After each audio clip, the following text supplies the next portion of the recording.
Class 8 chapter first crop production and management. आज हम लोग क्रॉप प्रोडक्शन और मैनेजमेंट के बारे में पढ़ेंगे। लेकिन चैप्टर स्टार्ट करने से पहले मैं आपको याद दिला दूं कि आपको वीडियो कैसे लगा, यह कमेंट बॉक्स में लिखना न भूलें और वीडियो अच्छा लगने पर उसे लाइक और शेयर ज़रूर करें और बेल आइकन को दबा दें, जिससे कि आने वाली हर वीडियो की जानकारी आपको सबसे पहले मिल सके। चलिए अब चैप्टर स्टार्ट करते हैं। Chapter first, crop production and management.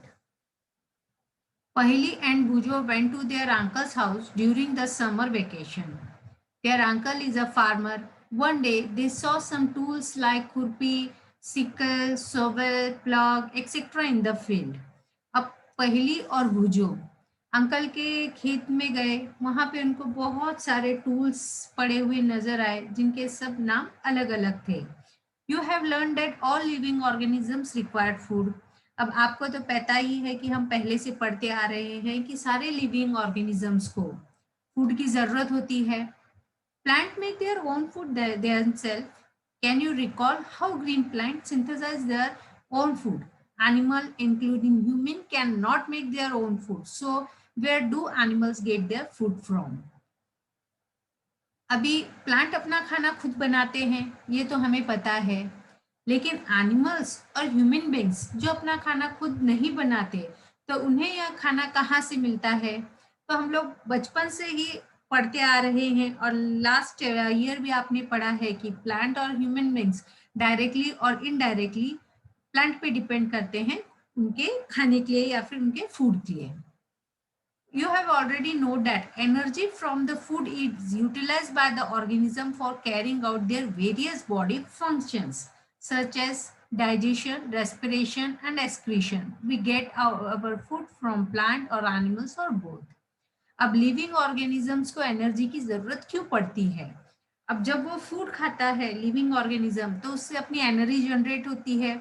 Energy generate करके ऑर्गेनिजम्स अपने अलग अलग जो फंक्शंस होते हैं वो कैरी करते हैं, फंक्शंस होते हैं वो करते हैं, जैसे कि डाइजेशन करना, रेस्पिरेशन करना, एक्सक्रीशन करना। और ये जो खाना है यह हमें प्लांट, एनिमल या फिर दोनों से मिलता है।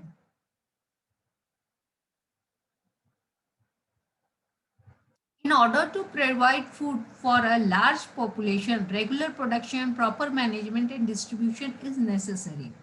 अब हमारे देश में इतनी आबादी है, अब सबको खाना मिलना चाहिए, सारे ह्यूमन बींग्स को मिलना चाहिए, सब एनिमल्स को मिलना चाहिए। तो इसके लिए क्या होना चाहिए? सबको प्रॉपरली खाना मिलने के लिए हमें क्या करना पड़ेगा? जो भी फूड प्रोडक्शन है उसको रेगुलर करना पड़ेगा, उसको ठीक से मैनेज करना पड़ेगा और उसको सबके बीच में अच्छे से डिस्ट्रीब्यूट करना पड़ेगा। अब फूड कहाँ से आता है? हमारे इंडिया में मोस्टली पॉपुलेशन जो है अपने फूड के लिए एग्रीकल्चर पे डिपेंड करता है।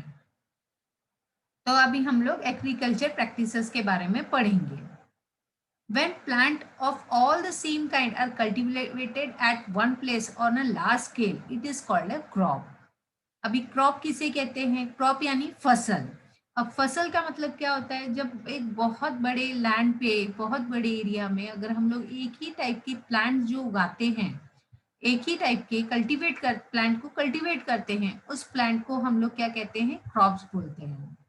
For example crop of wheat, जैसे कि गेहूं, अगर हम बहुत बड़े एरिया में या फिर अपने खेत में, बहुत बड़े खेत में एक साथ बहुत सारे गेहूं के प्लांट लगाएंगे, तो उसे हम लोग क्या कहेंगे? क्रॉप कहेंगे, मतलब फसल कहेंगे। Means that all the plants grown in the field are that of wheats. You have already know that the crop are all different type of like cereals, vegetables and fruits. These can be classified on the basis of the season. This can be classified on the basis of the season in which they grow.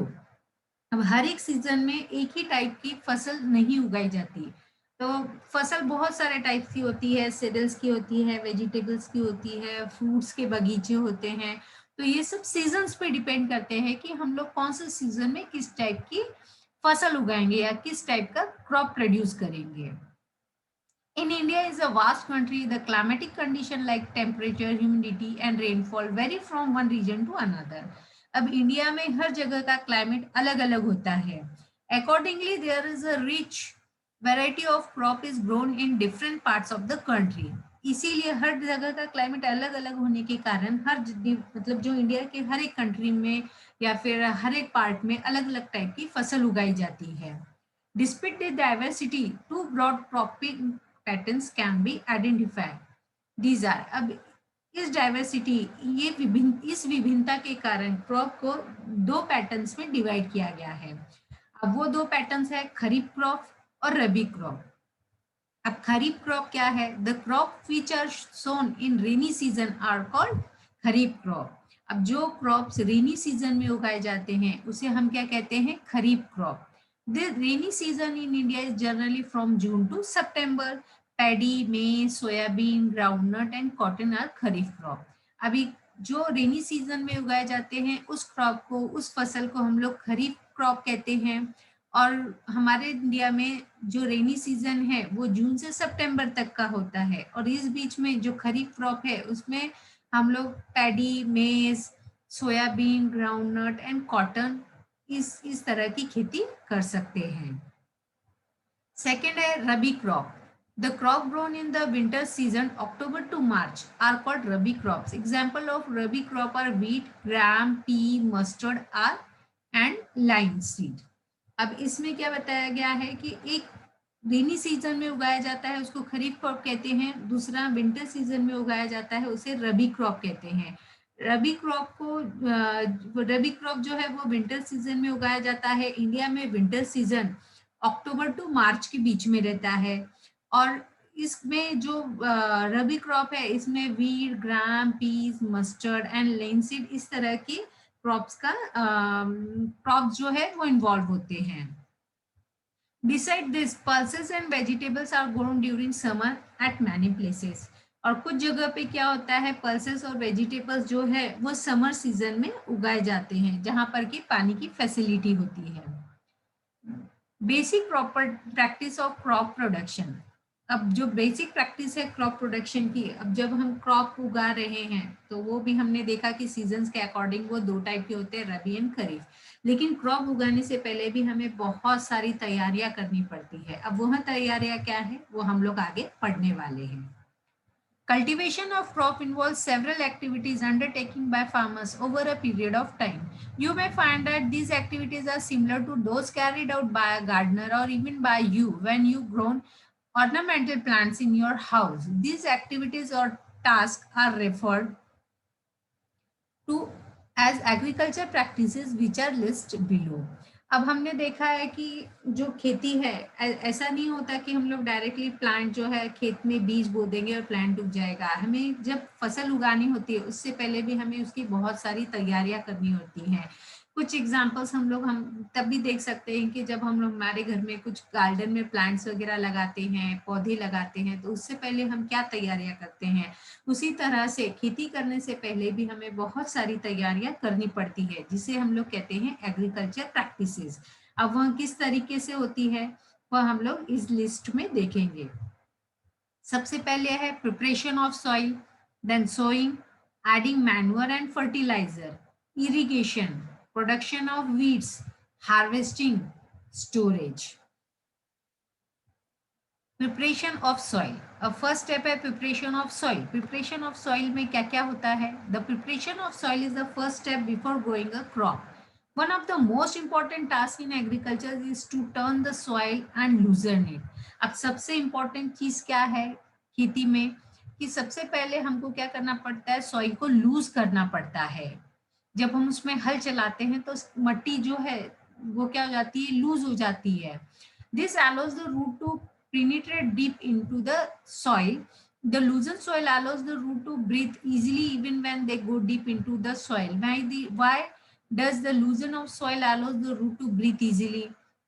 अब इसमें बताया कि सबसे पहले practice है preparation of soil. तो preparation of soil में क्या करना पड़ता है, हमें सबसे पहले जो जमीन है उसकी मट्टी को क्या करना पड़ता है, लूज करना पड़ता है। मट्टी लूज होने की वजह से क्या होता है, जो भी प्लांट उगता है उसके रूट क्या हो जाते हैं, ग्राउंड में डीप तक जाते हैं, और डीप तक जाने की वजह से क्या होता है, वो इजिली क्या कर सकते हैं, वहां पे ब्रीथ कर सकते हैं। अब प्लांट्स भी ब्रीथिंग करते हैं हमें पता है।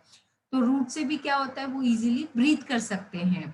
अब लूज करना क्यों जरूरी है और लूज करने के बाद प्लांट ब्रीथ कैसे करते हैं, ये हम देख रहे हैं। The लूजन soil help in the growth of earthworm and microbes present in the soil. These organisms are friend of the farmer since they further turn and loosen the soil and add humus to it. But why the soil need to turn and loosen? अब इसमें बताया कि जब हम soil को loose करते हैं तो उसमें क्या होता है, उसकी वजह से क्या हो जाता है, जो अर्थवर्म और माइक्रोब जो रहते हैं जमीन में, लास्ट ईयर भी हमने पढ़ा है कि अर्थवर्म्स क्या होता है, जैसे कि 5th क्लास में भी हमने पढ़ा है कि अर्थवर्म क्या होता है, वो फार्मर्स के फ्रेंड होते हैं।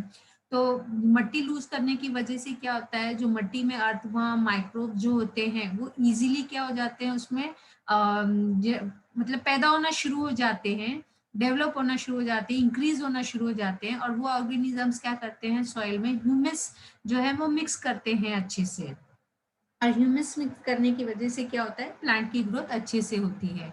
और ये ऑर्गेनिजम्स का और एक हमें फायदा है कि इसकी वजह से क्या हो जाता है कि वो मट्टी को, आपको पता है अर्थवर्म क्या करता है, मट्टी खाता है। अर्थवर्म का फूड क्या है, सॉइल है। तो वो जब अर्थवर्म जब सॉइल में अंदर बार बार अंदर जाता है और वो सॉइल खाता है, तो उसकी वजह से क्या हो जाता है, जो फार्म की जो मट्टी है वो और लूज होना शुरू हो जाती है। You have learned in the previous classes that the soil contain minerals, water, sears and some living organisms.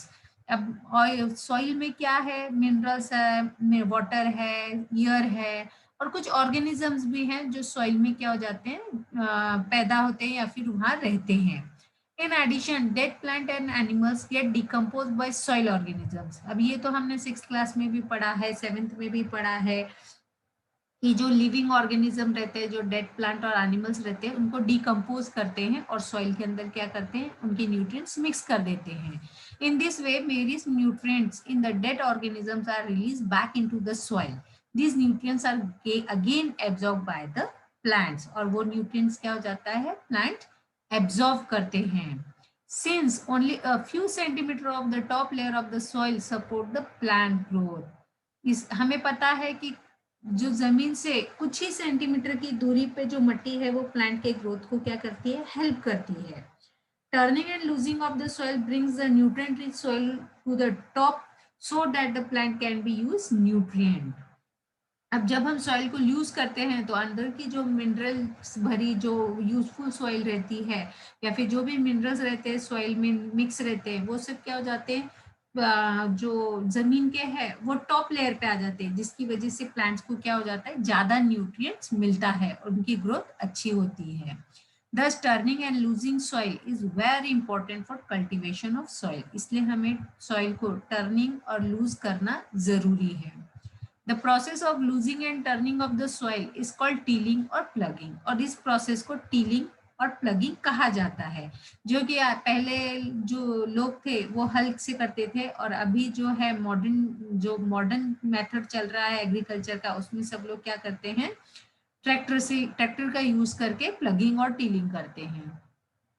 This is done by using a plug. Plugs are made up of wood or iron. If the soil is very dry, it may need watering before the plugging. The plug field may have big clumps of soil called clumps. अब मैं जैसे मैंने आपको कहा, पहले लोग क्या करते थे, प्लग यूज करते थे। प्लग मीन्स हस, जो कि हल, जो कि वुड या फिर आयरन का बना होता था। अब वो चलाने से क्या हो जाता था, सॉइल क्या हो जाती थी, लूज हो जाती थी। लेकिन अगर सॉइल बहुत ज्यादा ड्राई है तो उसे करना भी इजी नहीं होता। तो इसके लिए टीलिंग करने के लिए हमें क्या करना पड़ता है, पहले सॉइल को थोड़ा गीला करना पड़ता है, वाटरिंग करनी पड़ती है, जिसकी वजह से सॉइल क्या हो जाती है, थोड़ी नरम हो जाती है, और उसकी वजह से हम उस पर इजीली टीलिंग या फिर प्लगिंग कर सकते हैं। जब हम प्लगिंग करते हैं तो उसमें बड़े बड़े जो मिट्टी के जो हैं बड़े बड़े गोले निकलते हैं, क्लम्स निकलते हैं, उसको हम क्या बोलते हैं, क्रम्स बोलते हैं। It is necessary to break this crumbs. अब हमें उस क्रम्स को क्या करना पड़ता है, फिर से छोटे छोटे टुकड़ों में तोड़ना पड़ता है। Levelling the field is beneficial for sowing well as for irrigation. Levelling of soil is done with the help of a leveller. अभी हमें पता है कि कभी अभी फील्ड है, जो फार्म है हमारा, वो कहीं पे ऊपर कहीं पे नीचे, इस तरह से उसका लेवल जो है वो ठीक नहीं होता, कहीं ज्यादा ऊपर हो जाता है, कहीं ज्यादा गहरा होता है, जिसकी वजह से क्या होता है, जब हम पानी रहता है या बारिश का पानी आता है या फिर जब हम इरिगेशन करते हैं तो कहीं पे पानी जमा हो जाता है, कहीं पे सूखा रह जाता है, पानी नहीं रुकता, जिसकी वजह से सारे प्लांट्स को पानी नहीं मिल सकता। ज्यादा पानी से भी प्लांट्स क्या हो जाते हैं, खराब हो जाते हैं। कम पानी रहा तो भी प्लांट्स की ग्रोथ नहीं होती। इसके लिए हमें क्या करना पड़ता है, फार्मिंग को लेवलिंग करना पड़ता है, जो कि हम लेवलर के यूज करके कर सकते हैं। लेवलिंग करने की वजह से क्या होता है, फील्ड में हर जगह जब इरिगेशन करते हैं तो हर जगह पानी बराबर फैलता है और हर प्लांट को उनके मतलब जितनी जरूरत होती है उस हिसाब से उनको पानी मिलता है। Sometimes manure is added to the soil before tilling. This helps is proper mixing of manure with soil. The soil is moisturized before sowing. Moistening before sowing. अब इसमें बताया है कि जब हम टीलिंग करते हैं उससे पहले अगर हम लोग मैन्योर डालते हैं तो सॉइल जब ऊपर नीचे हो जाती है टीलिंग की वजह से, तो मैन्योर क्या हो जाता है, सॉइल में अच्छे से मिक्स हो जाता है। तो मैन्योर सॉइल में मिक्स हो जाता है और जब हम सोइंग करते हैं, सीड्स बोते हैं, तो उससे पहले हमें फील्ड को क्या करना पड़ता है, थोड़ा सा गीला करना पड़ता है या फिर बारिश आने का वेट करना पड़ता है, या फिर कुछ लोग क्या करते हैं कि इरिगेशन के डिफरेंट मेथड यूज करके जो फील्ड है उसको थोड़ा मॉइस्ट कर देते हैं, उसके बाद उसमें सोइंग करते हैं। सोइंग यानी बीज बोना। Agriculture implements. अब एग्रीकल्चर के कौन कौन से इम्प्लीमेंट्स है वो हम देखेंगे। Before sowing the seeds it is necessary to break soil crumbs to get better yield। अभी जो बड़े बड़े मिट्टी के गोले होते हैं उसमें तो हम लोग प्लांट नहीं उगा सकते, इसलिए हमें जो सोइंग करनी होती है, बीज बोना होता है, उससे ज्यादा जरूरी है, उससे पहले जरूरी है कि हम लोग मिट्टी के बड़े बड़े जो गोले हैं उसको छोटे छोटे टुकड़ों में तोड़ दें या फिर ब्रेक करें, जिसकी वजह से जब हम पानी देते हैं तो वो और नरम हो जाते हैं और सॉफ्ट होने की वजह से क्या हो जाते हैं, इजिली सॉइल जमीन मतलब जो है सॉइल में वो मिक्स हो जाते हैं। This is done with the help of various tools. The main tool use for this purpose are plough, hoe and cultivator. अब इस चीज के लिए जो इम्प्लीमेंट यूज होता है, जो चीजें यूज होती हैं, उसका नाम है plug, hoe and cultivator. Plug. This is being used since ancient time for tilling the soil, adding fertilizer to the crop, removing the weeds and turning the soil. अब प्लग करने के लिए, प्लग क्या है, प्लग यानी हल, एक type का हल था जो कि पहले जमाने में लोग यूज करते थे। तो प्लग यूज करने से उन्हें टाइम ज्यादा लगता था, लेकिन पहले सुविधाएं न होने के कारण लोगों को यही यूज करना पड़ता था, जिससे कि हम लोग सॉइल टीलिंग करते थे, हल चलाते थे सॉइल को, सॉइल टीलिंग करना, सॉइल लूज करना, उसके अंदर फर्टिलाइजर मिक्स करना, और जो भी वीड्स जो भी हैं उसको ये प्लग के हेल्प से हम लोग रिमूव करते थे। This is made up of would and is drawn by a pair of bulls और अदर एनिमल्स। वो लकड़ी का बना होता था और उसको हम लोग बुल्स की हेल्प से जो है फील्ड में चलाते थे। It contains a strong triangular iron strip called the plug share. उसमें ट्रायंगुलर था जिसे हम लोग प्लग शेयर कहते हैं। यहाँ पे आपको पिक्चर में नजर आ रहा होगा कि प्लग शेयर हम लोग किसे कहते हैं। आप इस पिक्चर की हेल्प से देखकर मतलब समझने में आपको आसानी होगी। The main part of the plug is a long log of wood which is called a plug shaft. वहाँ पे एक लंबा आपको वुड का दिख रहा है जिसे हम लोग प्लग shaft बोलते हैं। The other end is attached to the beam which is placed on the bull's neck.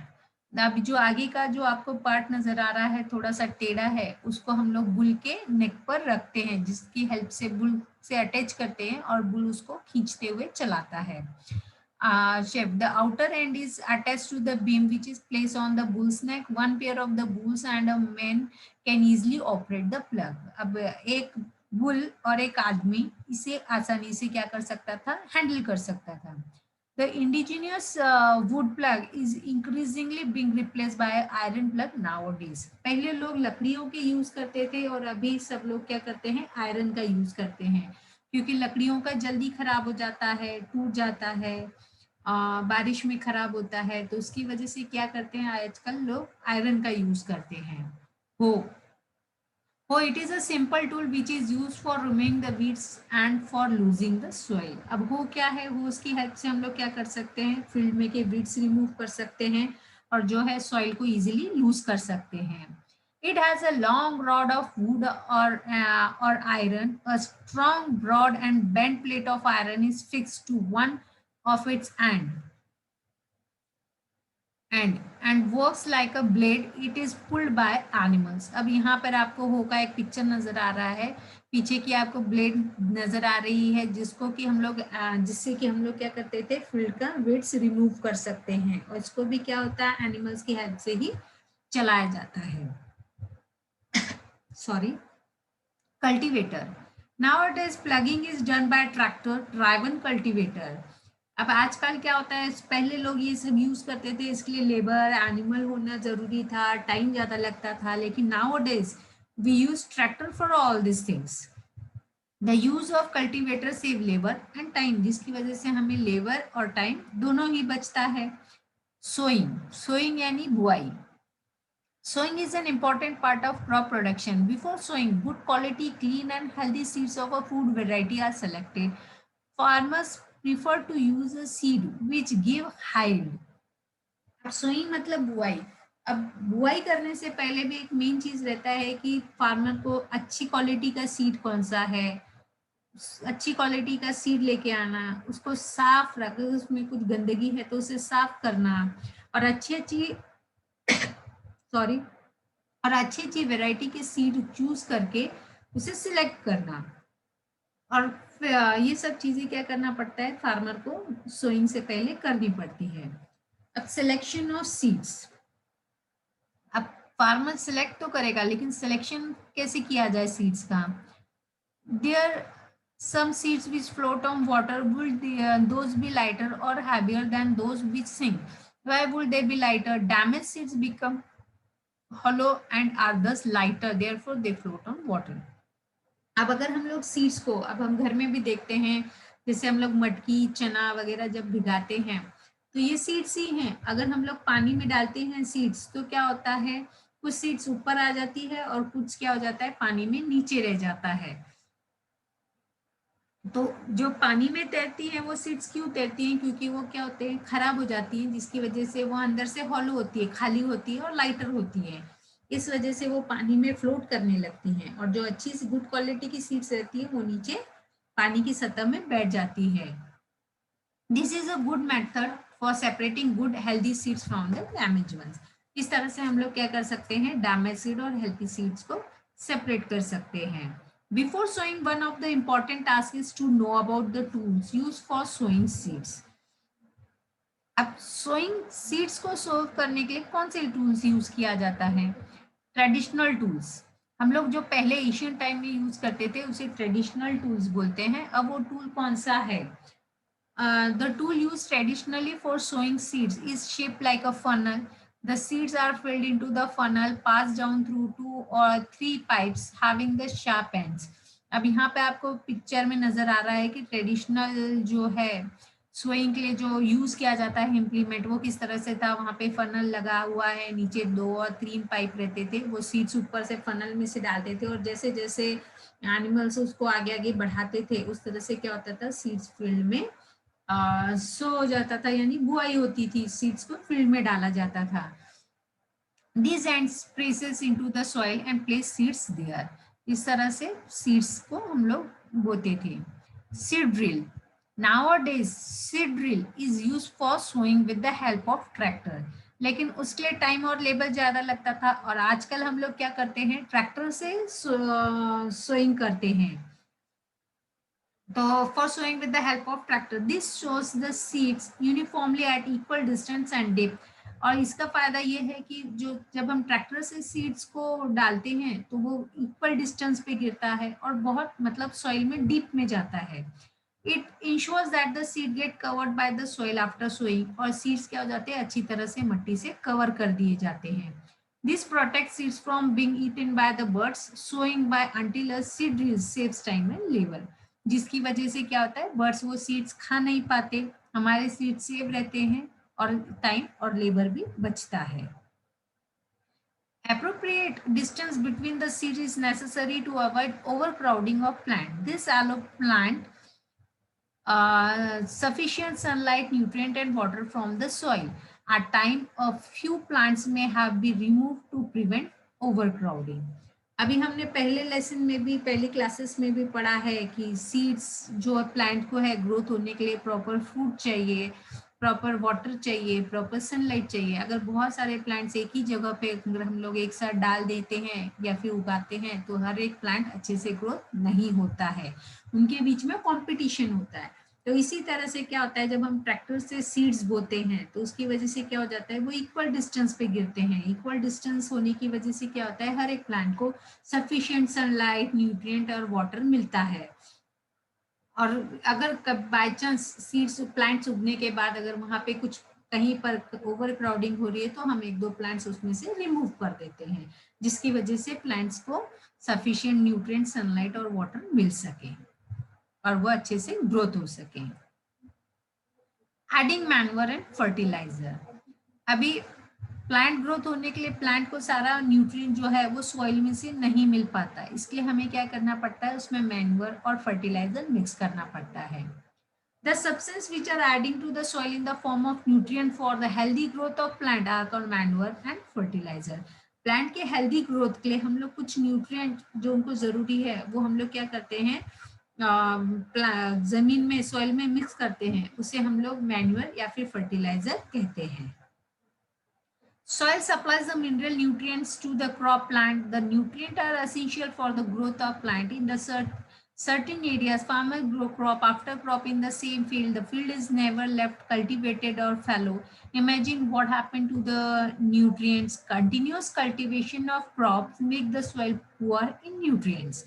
Therefore, farmers have to add manure to the field to replenish the soil with nutrients. This process is called manuring. Improper or insufficient manuring result in weak plants. अब कुछ farmers क्या होते हैं, हम लोग देखते हैं farmer में क्या करते हैं, एक के बाद एक कंटिन्यूअस क्या करते हैं, प्लांट उगाते रहते हैं. अब कंटिन्यूअस प्लांट उगाने की वजह से क्या हो जाता है, जमीन में जो न्यूट्रिएंट्स है, फार्म में जो न्यूट्रिएंट्स है वो कम हो जाते हैं. अगर हम लोग ग्रोथ करते हैं प्लांट्स की, कंटिन्यूअस उगाते हैं, तो फिर प्लांट्स को न्यूट्रिएंट कैसे मिलेगा. जमीन में अगर कंटिन्यूअस प्लांट उगा रहे हैं तो जमीन का न्यूट्रिएंट तो खत्म हो जाएगा. तो प्लांट को अच्छे से ग्रोथ होने के लिए, जो एक्स्ट्रा न्यूट्रिएंट मिलने के लिए हम लोग जो मैन्यूअर या फिर फर्टिलाइजर जमीन में मिक्स करते हैं, उसकी वजह से क्या हो जाता है, प्लांट अच्छे से ग्रोथ होते हैं.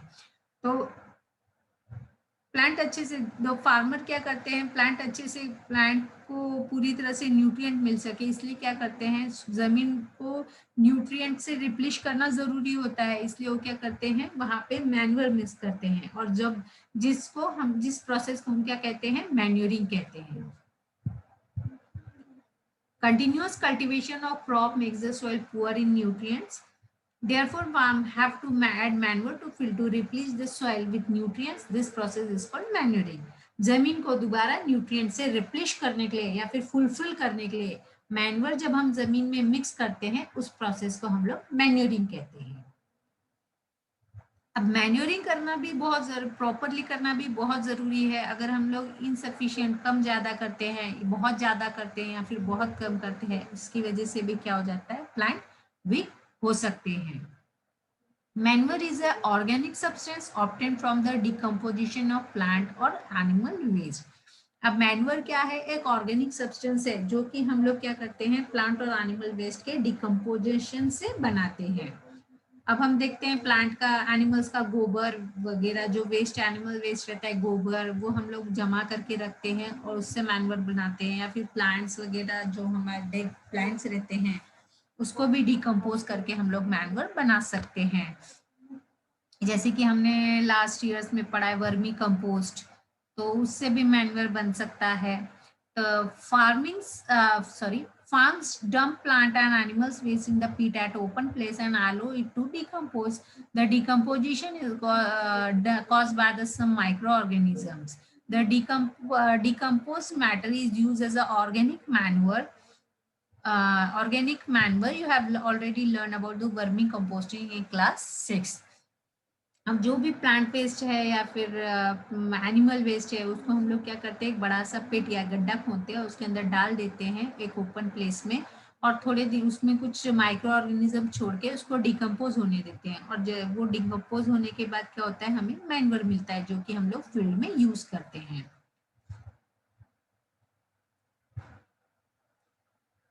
Did plant in all the glass grow at the same pace which glass showed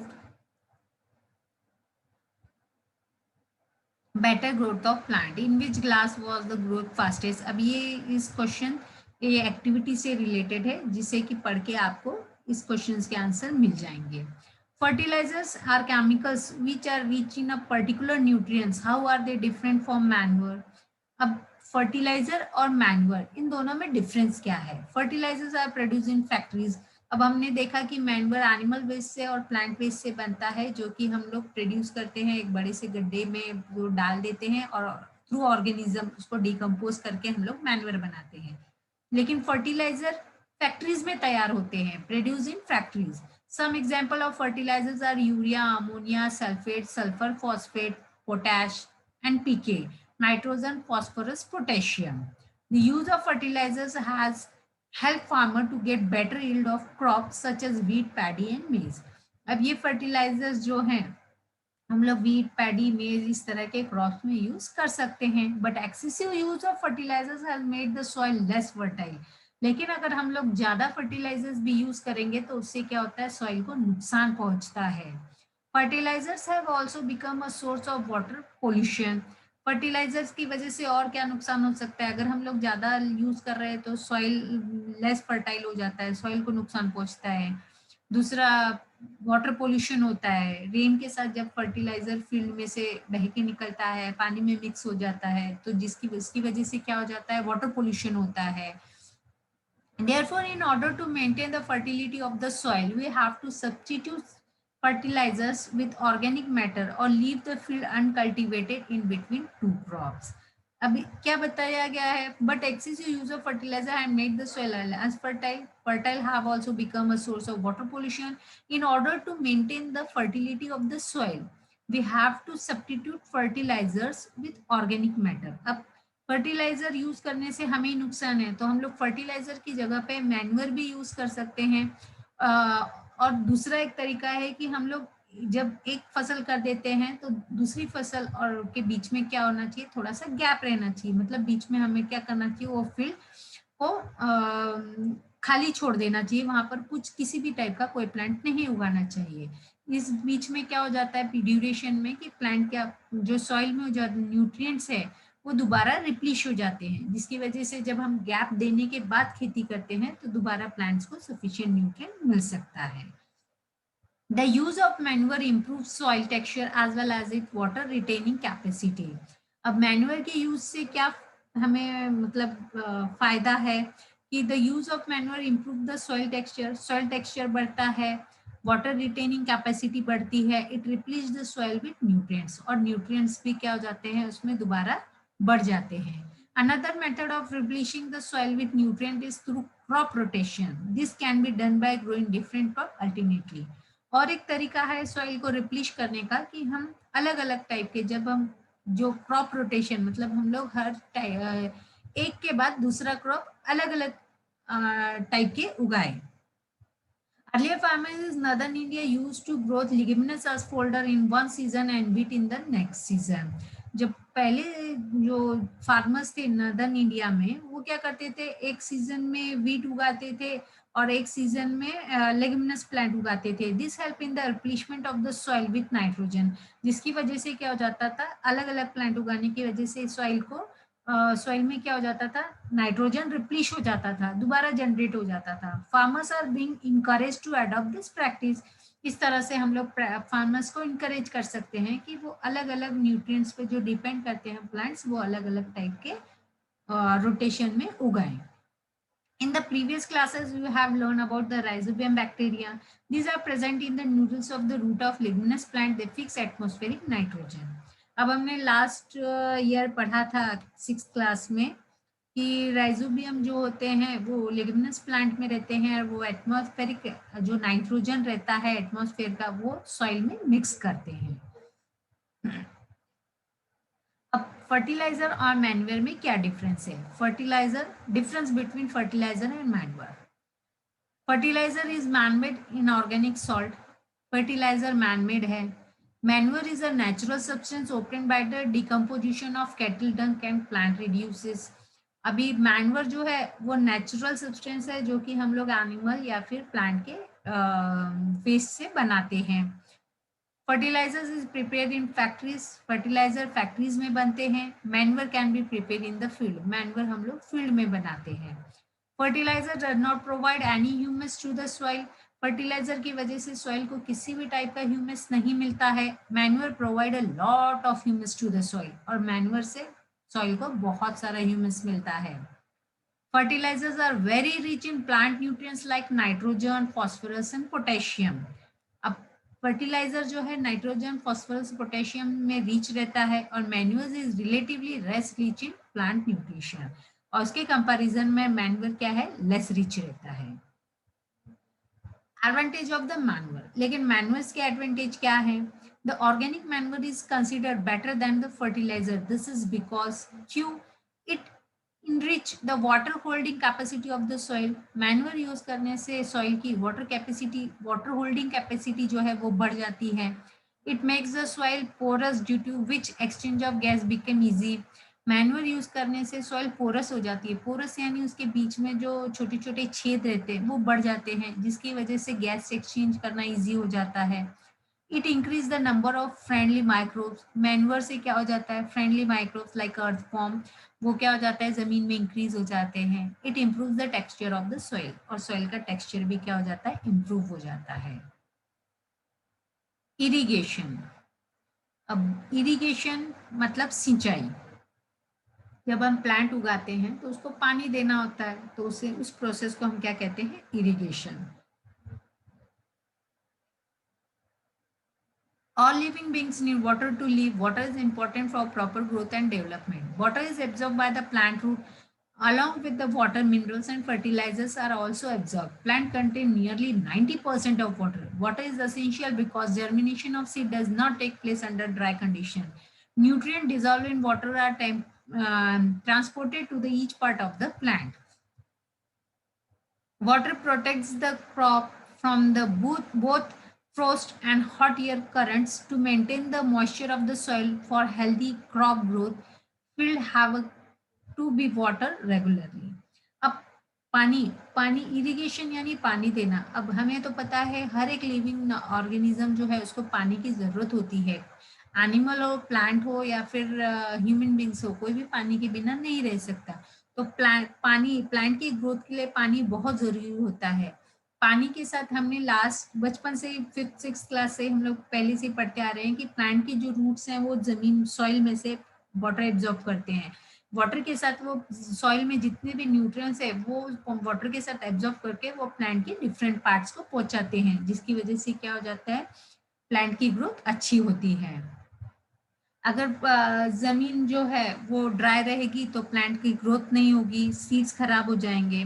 तो वाटर क्या करता है, प्लांट को फ्रोस्ट होने से, गर्म करंट से, हॉट एयर करंट से, इसकी वजह से खराब होने से बचाता है।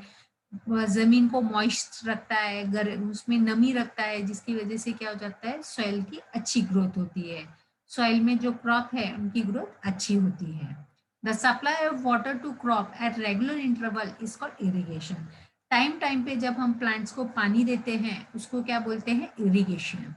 The time of frequency of irrigation varies from crop to crop, soil to soil and season to season. अब इरिगेशन भी अलग अलग क्रॉप के लिए, अलग अलग सॉइल के लिए और अलग अलग सीजन्स के लिए अलग अलग होता है। In summer the frequency of water is higher, summer में हमें प्लांट क्रॉप को ज्यादा पानी देने की जरूरत होती है। Why it is so? Could it be due to the increase rate of evaporation of water from the soil and the leaves? क्यों? क्योंकि गर्मियों में इवोपरेशन ज्यादा होता है, जिसकी वजह से उन्हें पानी की जरूरत ज्यादा पड़ती है। इसलिए हमें जो समर सीजन है उसमें प्लांट्स को ज्यादा पानी प्रोवाइड करना पड़ता है या फिर ज्यादा इरिगेशन करना पड़ता है। सोर्सेस ऑफ इरिगेशन, अब इरिगेशन तो हम प्लांट्स को करेंगे, लेकिन इतने बड़े फील्ड्स में हम लोग हर एक प्लांट को पानी कैसे देंगे? तो उसके लिए भी अलग अलग जो है सोर्सेस हैं। अब उसके सोर्सेस कैसे हैं? Water, tubewells, ponds, lake, river, dam and canals. अब ये अलग अलग सोर्सेस है जिसके थ्रू हम लोग क्या करते हैं? इरिगेशन प्रोसेस करते हैं। ट्रेडिशनल मेथड ऑफ इरिगेशन, पहले के लोग किस तरह से इरिगेशन करते थे? विद द हेल्प ऑफ मोट, पुली सिस्टम और चेन पंप, या फिर चेन पंप होता था जिसकी हेल्प से वो क्या करते थे? जो सॉइल है, जो क्रॉप है, उनको उनका इरिगेशन करते थे। The water available in well, lakes and canals is lifted up by different method in different region for taking to the field. Cattle or human labor is used in this method, so this method are cheaper but less efficient. अब पहले जमाने में cattle और human beings को क्या करते थे? पानी निकाला जाता था, जिसलिए क्या करते, जिस जो क्या था, बहुत सस्ता था, और लेकिन बहुत मेहनत लगती थी ये सब काम करने में। तो ट्रेडिशनल मेथड्स कौन से थे? Moat and chain pump, dhekli and rahat, lever system. Pumps are commonly used for lifting water, diesel, biogas, electricity and solar energy used to run this pump. आजकल क्या होता है? पंप यूज करते हैं पानी निकालने के लिए, जैसे कि हम लोग मोटर बोलते हैं। तो वो पंप यूज करते हैं कि जिसकी वजह से क्या हो जाता है? पानी इजीली हम लोग क्या कर सकते हैं? निकाल सकते हैं। तो पानी निकालने के लिए वो मोटर चलाने के लिए या फिर पंप चलाने के लिए हम लोग को बायोगैस, इलेक्ट्रिसिटी या फिर सोलर एनर्जी की जरूरत पड़ती है, जिसपे कि ये पंप चलते हैं। अब मॉडर्न मेथड ऑफ इरिगेशन, अभी मॉडर्न मेथड ऑफ इरिगेशन क्या है? आजकल जो लोग इरिगेशन के लिए मेथड्स यूज करते हैं, modern method of irrigation help us to use water economically. There main method are as follows. अब मॉडर्न मेथड की वजह से क्या हो गया? हमें प्लांट्स में इरिगेशन, फील्ड में इरिगेशन करना बहुत इजी हो गया, और हम लोग हर एक प्लांट को सफिशिएंट और अच्छे तरीके से पानी सप्लाई कर सकते हैं। Sprinkle system. This is the system is more useful on the uneven land when sufficient water is not available. अब स्प्रिंकल सिस्टम बहुत यूजफुल है ऐसे लैंड पे जहाँ पे कि लैंड ऊपर, कुछ लैंड ऊपर नीचे होते हैं, लेवलिंग में नहीं होते, तो वहाँ पे स्प्रिंकल सिस्टम बहुत काम आते हैं। और जहाँ पानी कम होता है वहाँ पर भी ये क्या हो जाते हैं? बहुत यूजफुल होते हैं। The perpendicular pipes having the rotating nozzles on the top are joined to the main pipeline at the regular interval. When water is allowed to flow through the main pipe under pressure with the help of pump, it escapes from the rotating nozzles. It gets sprinkled on the crop as it is raining. इसमें दिखाया है pump के साथ main pipe जोड़ा गया है, और main pipe के साथ सब पाइप जोड़े गए हैं अलग अलग जगह पे, रेगुलर डिस्टेंस पे, रेगुलर इंटरवल पे क्या क्या छोटे छोटे पाइप जोड़े गए हैं। उसके ऊपर क्या हो जाता है? नोजल्स लगाए जाते हैं, जिससे कि जब हम मोटर शुरू करते हैं और पानी सप्लाई करते हैं तो वो नोजल्स गोल गोल घूमते हैं और रेन की तरह क्या करते हैं? प्लांट्स के ऊपर पानी सप्लाई करते हैं, प्लांट्स को पानी सप्लाई करते हैं। It gets sprinkle on the crop as it is raining. Sprinkle is a very useful for lawns, coffee plantation and several other crops. अब बहुत से crops है जिसके लिए sprinkle system क्या होता है? बहुत useful रहता है। Drip system. In this system, the water falls drop by drop directly near the root, so it is called the drip system. अब हमने last year drip irrigation पढ़ा था, तो drip system और drip irrigation same है। इसमें छोटे pipes रहते हैं और पाइप्स के ऊपर रेगुलर इंटरवल में छोटे छोटे छेड्स रहते हैं, और उसको क्या करते हैं? हम लोग मेन पाइप के साथ जोड़ते हैं और उसको पूरे फील्ड में रेगुलर इंटरवल पे फैला दिया जाता है, लगा मतलब लाइन से पैरेलली लगाया जाता है। जब हम पाइप शुरू करते हैं या पंप शुरू करते हैं तो क्या हो जाता है? ड्रिप बाय ड्रॉप क्या हो जाता है? उसी जगह पे क्या होता है? पानी उस प्लांट को अवेलेबल कर देता है, वहां पे वो उसी प्लांट को क्या हो जाता है? वो पानी सफिशिएंटली पहुंचता है, जिसकी वजह से क्या हो जाता है? ज्यादा पानी वेस्ट नहीं होता। It is the best technique of watering fruit plant, gardening and trees. Water is not wasted at all, पानी वेस्ट होता नहीं है। It is the boon in the region where availability of water is poor, और ये ज्यादा useful उन जगह पे है जहाँ पे कि क्या हो जाता है? पानी कम रहता है, या फिर हम लोग समर सीजन में भी बोल सकते हैं जब पानी ज्यादा अवेलेबल नहीं रहता है तो हम लोग ड्रिप इरिगेशन थ्रू क्या जाता है? प्लांट्स लगाते हैं। प्रोटेक्शन फ्रॉम वीड्स, अभी जब हम खेती करते हैं या फिर क्रॉप लगाते हैं तो एक ही जगह फील्ड में बहुत बड़े, तो कुछ क्रॉप्स के साथ जो यूजफुल क्रॉप हमने लगाया उसके साथ कुछ अनवांटेड प्लांट्स भी उग जाते हैं, जैसे घास फूस वगैरह। ये भी हम लास्ट चैप्टर्स में पढ़ चुके हैं, जिसकी वजह से क्या हो जाता है, जो मेन प्लांट रहते हैं, जो यूजफुल प्लांट रहते हैं, उनको न्यूट्रिशन के वाटर के लिए कंपटीशन करना पड़ता है। तो ऐसे प्लांट्स को, अनवांटेड प्लांट्स को हम लोग वीड्स कहते हैं। Protection from weeds. Bhujo and Paili went to nearby a wheat field and saw that there were some other plants in the field growing along with the wheat plants. In the field, many other undesirable plants may grow unnaturally along with the crop. These undesirable plants are called weeds. जब जो naturally plant grow होते हैं, जो कि जरूरत, जो undesirable plant grow होते हैं, जो कि हमें, जिसकी हमें जरूरत नहीं होती, ऐसे प्लांट्स को हम लोग क्या कहते हैं, वीड्स कहते हैं।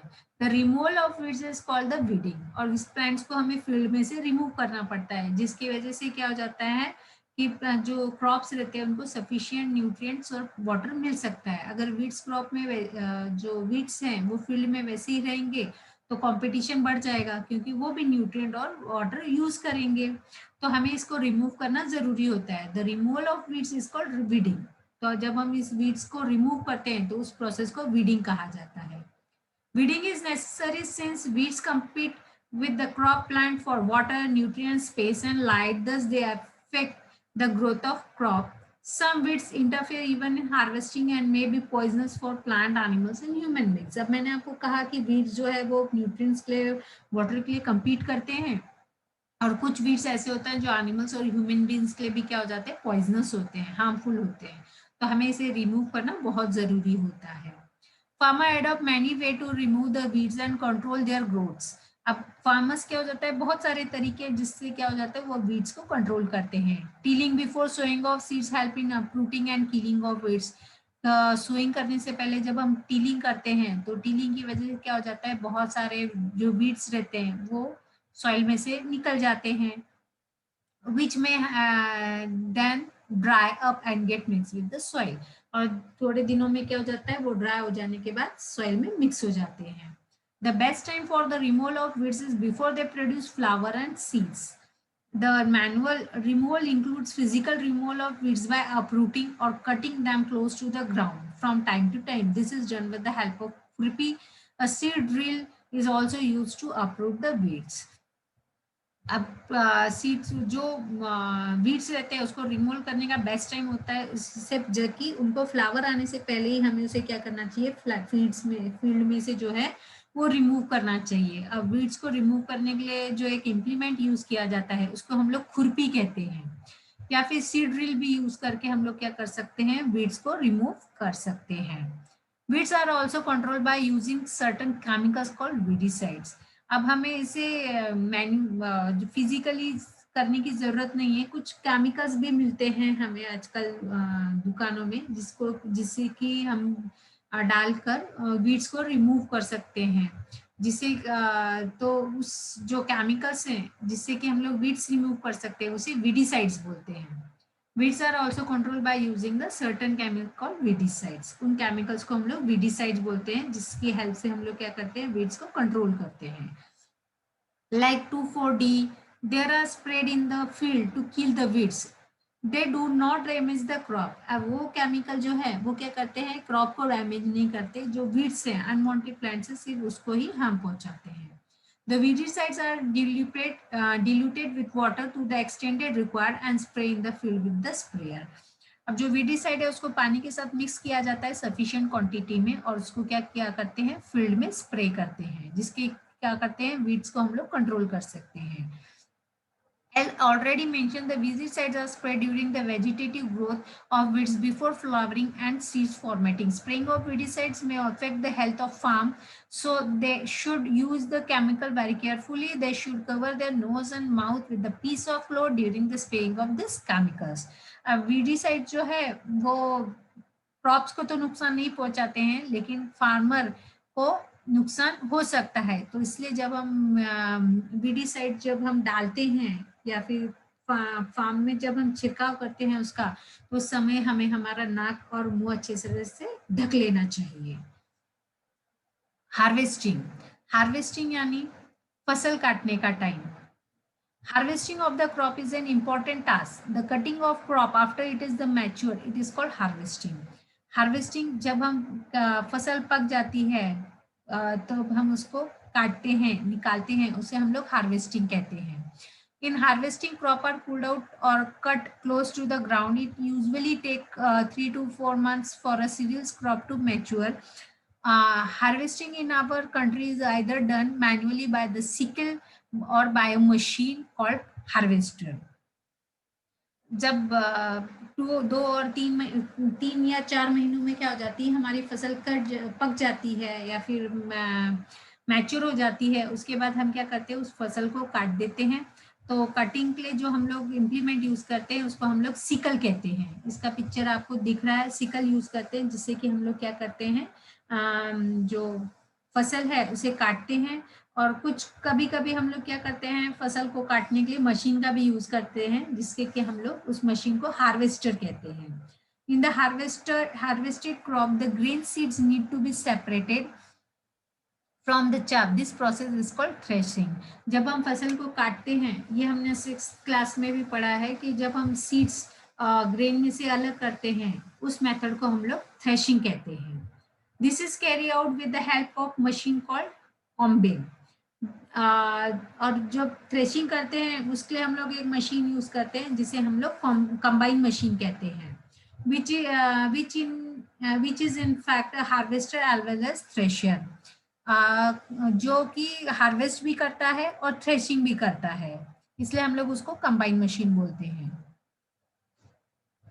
Farmers with the small holes of land do not do the separate of grain and chaff by winnowing. और जिनके पास छोटा मतलब कम फसल रहती है तो वो लोग क्या करते हैं, विनोइंग भी करते हैं. विनोइंग भी हमने देखा है कि पानी जब हम सीड्स जो है जब ऊंचाई से नीचे फेंकते हैं, हवा के साथ ऊपर से फेंकते हैं, जब हवा चलती है तो क्या हो जाता है, लाइटर और हैवियर पार्टिकल अलग अलग हो जाते हैं, उसे हम लोग विनोइंग कहते हैं.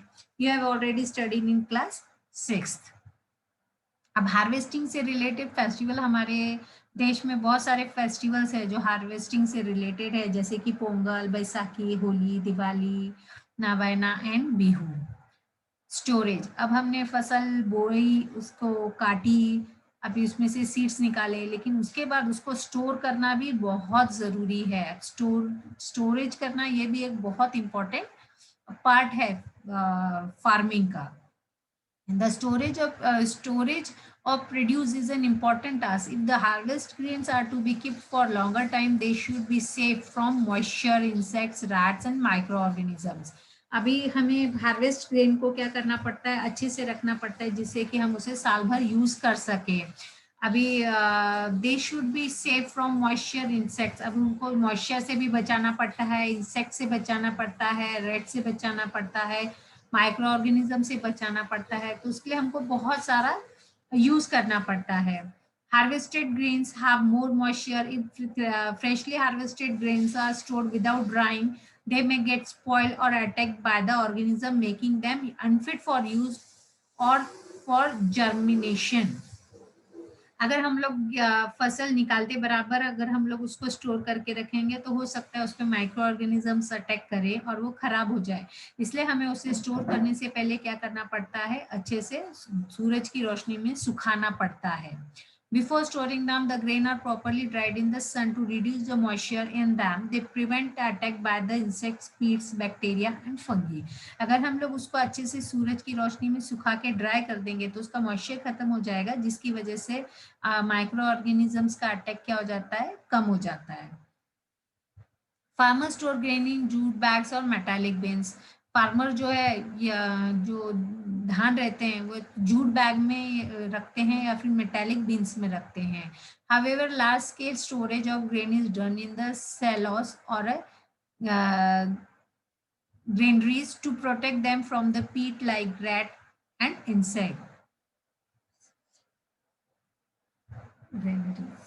अभी हमें जो बहुत ज्यादा अमाउंट में जो धान रहता है उसे हमें सेलोज में या फिर गैनरीज में रखना पड़ता है, जिससे कि पीट्स लाइक रैट और इंसेक्ट्स क्या कर सकते हैं, उस पर अटैक न कर सके. Dried neem leaves are use for storing food grain at home. घर पे जब हम धान रखते हैं वो कम अमाउंट में रहता है, तो उसको हम लोग वो माइक्रो ऑर्गेनिज्म से बचाने के लिए हम लोग क्या करते हैं, उसके अंदर नीम के पत्ते रखते हैं। For storing large quantity of grain in big godowns, specific chemical treatment are required to protect them from the pests and microorganisms. लेकिन अगर हमें बहुत बड़े अमाउंट में अगर धान रखना है तो वहाँ पे क्या किया जाता है, उस पर केमिकल ट्रीटमेंट्स किए जाती हैं, या बोरिक पाउडर वगैरह जैसे केमिकल ट्रीटमेंट्स करके उनको पेट से और माइक्रो ऑर्गेनिज्म से सेफ रखा जाता है। फूड फ्रॉम एनिमल्स, अभी हम लोगों को ये फूड्स जो ग्रेन्स पल्सेस वगैरह है ये प्लांट से मिलता है। अभी हमें एनिमल्स से भी फूड मिलता है। After completing this table you must have seen that like plant animals also provide us with different kind of food. जैसे प्लांट से हमें अलग अलग काइंड के फूड मिलते हैं, वैसे एनिमल से भी हमें अलग अलग काइंड के फूड मिलते हैं। Many people living in the coastal area consume fish as a major part of their diet. अभी जो कोस्टल एरिया में बंगाल साइड में कोकन के लोग हैं वो क्या करते हैं, एनिमल्स को क्या करते हैं, उनका डाइट का मेन पार्ट एनिमल्स रहता है कि एनिमल्स से जो फिश में जो एनिमल्स से जो फूड मिलता है लाइक फिश, तो वो उनके डाइट में ज्यादा रहता है। In the previous classes we have learned about the food that we obtain from the plants. We have just seen that the process of crop production involve number of steps like selection of seeds, sowing etcetera. अब हमने देखा कि हमें plant से seeds कैसे plant से food कैसे मिलता है। अभी प्लांट से फूड ग्रोथ करने के लिए हमें बहुत सारे प्रैक्टिसेस करने पड़ते हैं, उसके बहुत सारे स्टेप्स हैं। उसी तरह से similarly animals reared at home or in farms have to be provide with proper food, shelter and care. Animal से भी फूड हमें मिलता है और एनिमल से प्रॉपर फूड प्रोड्यूस करने के लिए भी हमें उसका भी ध्यान रखना पड़ता है, उनका खाना पीना रहना, उनका अच्छे से केयर करना। this is done on a large scale it is called animal husbandry। और जब इसे हम लोग बहुत लार्ज अमाउंट में करते हैं उसे हम लोग क्या कहते हैं, एनिमल हस्बेंड्री।